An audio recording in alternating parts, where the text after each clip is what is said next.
ఈ మాత్రే నమః. నేను మీ సీతాలక్ష్మి ధవళ. మీరందరూ నా ఛానల్ ఎంతగా ఆదరిస్తున్నందుకు చాలా ధన్యవాదములు.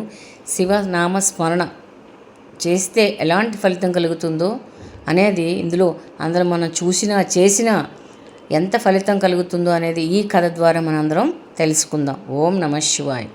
అనగనగనగా ఒక పల్లెటూరులో ఒక శివభక్తుడు, ఒక బ్రాహ్మణుడు నివసిస్తూ ఉండేవాడు. ఆయన ఏంటంటే ప్రతి నిత్యం శివనామస్మరణం లేకుండా పచ్చి మంచినీళ్ళైనా తాగేవాడు కాదన్నమాట. నిరంతరం శివుడిని జపిస్తూ ఓం నమ శివాయనో శివ శివ అనో అలాగా జపిస్తూ ఉండేవాడు.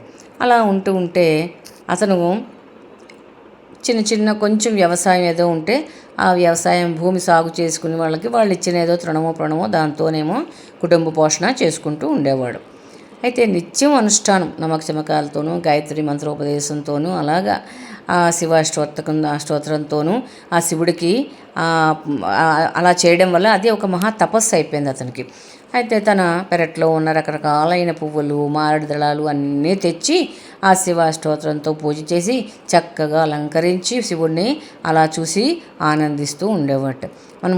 మనం కూడా చూడండి, మనం పెరట్లో ఉన్న పువ్వులు తెచ్చి మాల కట్టి కృష్ణ పరమాత్మకు వేయడము, తులసి మాల వేయడం వల్ల, లేకపోతే వరలక్ష్మి వ్రతం అయితే అనేక రకాలైన పూజలతో పూజ చేస్తాం కదా, అలంకరిస్తాం కదా అమ్మవారిని. అది చూసి మనం అమ్మవారు ఎంత ఆనందంగా ఉందో, ఎంత చక్కగా ఉన్నదో అనే దిష్టి కూడా తీస్తూ ఉంటాం. అలాగే ఈ భక్తుడు కూడా, ఈ బ్రాహ్మణుడు కూడా అలా చేస్తూ ఆనందపడిపోతూ ఉండేవాడట.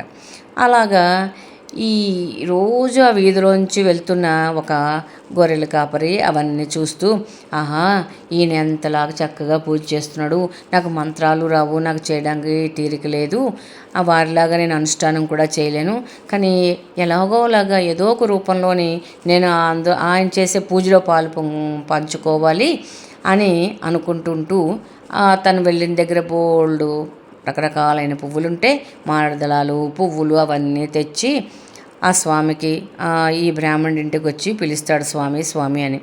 ఎవరు ఏమినైనా అంటేను, స్వామి నాకు మంత్రాలు రాదు, కీర్తనలు రావు, చదువు లేదు కానీ నాకు శివ పూజ అంటే నాకు చాలా ఇష్టము, కానీ నేను చెయ్యలేను కదా, నాకేమీ తెలియదు, కాబట్టి నేను రోజు ఈ పువ్వులు తెచ్చి మీకు ఇస్తాను, మీరు చక్కగా ఈ పువ్వులతో పూజ చేయండి, నాకు చాలా ఆనందంగా ఉంటుంది, ప్రతిరోజు మీరు అనుమతిస్తే నేను అన్ని రకాల పువ్వులు, మారేడు దళాలు అన్నీ తెచ్చి మీకు ఇస్తూ ఉంటాను అంటే. అప్పుడు ఆయన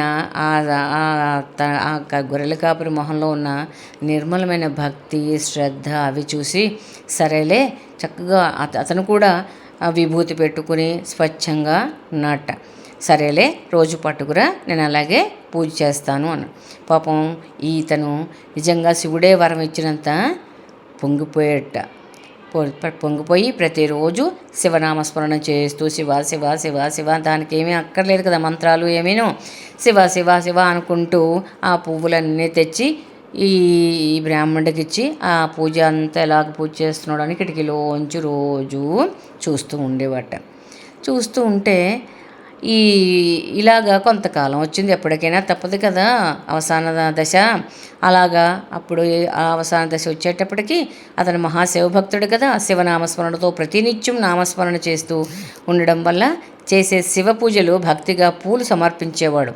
అతనికి భక్తిగా సేకరించే సమయంలో ఈయన తెచ్చిన పువ్వులన్నీ ఆ బ్రాహ్మణుడు పూజ చేయడం వల్ల అవన్నీ శివుని పాదాల చెంతకి చేరేవిట. అంత భక్తి, ఈయన చేసిన భక్తి, ఈయన ఇచ్చిన పువ్వులు ఆయన చేసే భక్తిగా ఇద్దరూ కూడా చేయడం వల్ల అవి నిరంతరము వీళ్ళు చేసిన పువ్వులన్నీ కూడా ఆ పరమేశ్వరుడు తలక పాదాల దగ్గరికి వెళ్తూ పడుతూ ఉండేవిట. అయితే అతని భక్తికి మెచ్చి ఒక భక్తుడికి మంచి మనసుతో సహాయం చేశాడు కాబట్టి అప్పుడు అవసాన దశలో ఈ గొర్రెల కాపరికి పూల పల్లకీనేమో పంపించారట. పంపించి ఈ శివభక్తుడికి మామూలుగా ఆయనకి శివభటులు వచ్చారట. ఇదేంటి, నాకేమో శివభటులు వచ్చారు, ఆయనకేమో పూల పల్లకి పంపించారంటే, ప్రతిరోజు నువ్వు మంత్రాలతో చేస్తున్నావు కదా పూజ, కానీ ఆయన నిరంతరం మంత్రాల కన్నా అతిథిగా పరమ భక్తితో శివ శివ శివ శివ ప్రతి పువ్వుని కోస్తున్నప్పుడల్లా శివుడు శివుడు నన్నే తలుచుకుంటూ ఆ పువ్వులన్నీ తెచ్చినవన్నీ నువ్వు పూజ చేస్తున్నావు కాబట్టి ఆయనకి పూల పల్లకి వచ్చింది, నీకు శివభటులు వచ్చారు, ఇద్దరికి కైవల్యం. ఈయనకన్నా ముందే ఆయన వెళ్ళి అక్కడ కైలాసంలో ఉన్నట్ట. చూడండి, శివభక్తి అంటే అది శివగణాలతో వెళ్ళి శివభక్తుడి కన్నా ముందే పల్లకిలో అక్కడ ఈ గొర్రెల కాపరి అక్కడ ఉన్నట్ట. ఆ తర్వాత ఈ బ్రాహ్మణుడు వెళ్ళట. ఇద్దరికీ కూడా కైవల్యము శివ సన్నిధి దొరికింది. కాబట్టి ఈయనకు పూల పల్లకిలో వెళ్ళాడు, ఆయనకేమో శివ ఆ భక్తులు శివ ఆ భక్తులు ఉంటారు కదా, వాళ్ళు వెళ్ళారన్నమాట. కాబట్టి ఎలా చేసినా మనం పూజ భగవంతుడికి మనస్ఫూర్తిగా భక్తితో శ్రద్ధతో చేస్తే ఆ శివ సన్నిధికి తప్పకుండా చేరుతుంది, శివ అనుగ్రహాన్ని మనం పొందుతాం. అందులో ఈ కలియుగంలో శివ ఏ నామస్మరణం చేయండి, కలియుగే స్మరణాన్ముక్తి అన్నారు కదా. ఏ నామస్మరణం చేసినా భగవంతుడు స్వీకరిస్తాడు. చేయాలనే సంకల్పం ఉన్న ఒక మంచి పని కానీ దానికి సహాయం చేసినా, చేయాలని తపన తాపత్రయం ఉన్నా కూడా మనకి అదే ఫలితాన్ని పొందుతామని మన ఈ కథ ద్వారా మనకు తెలిసింది. మీకు ఈ కథ చెప్పే విధానం నచ్చినట్లయితే లైక్ చేయండి, షేర్ చేయండి, కొత్త వాళ్ళైతే సబ్స్క్రైబ్ చేసి మీ వాల్యుబుల్ కామెంట్స్ కూడా పెట్టండి. ఓం నమః శివాయ, ఓం నమః శివాయ, ఓం నమః శివాయ, ఓం నమః శివాయ. హర హర మహాదేవ శంభో.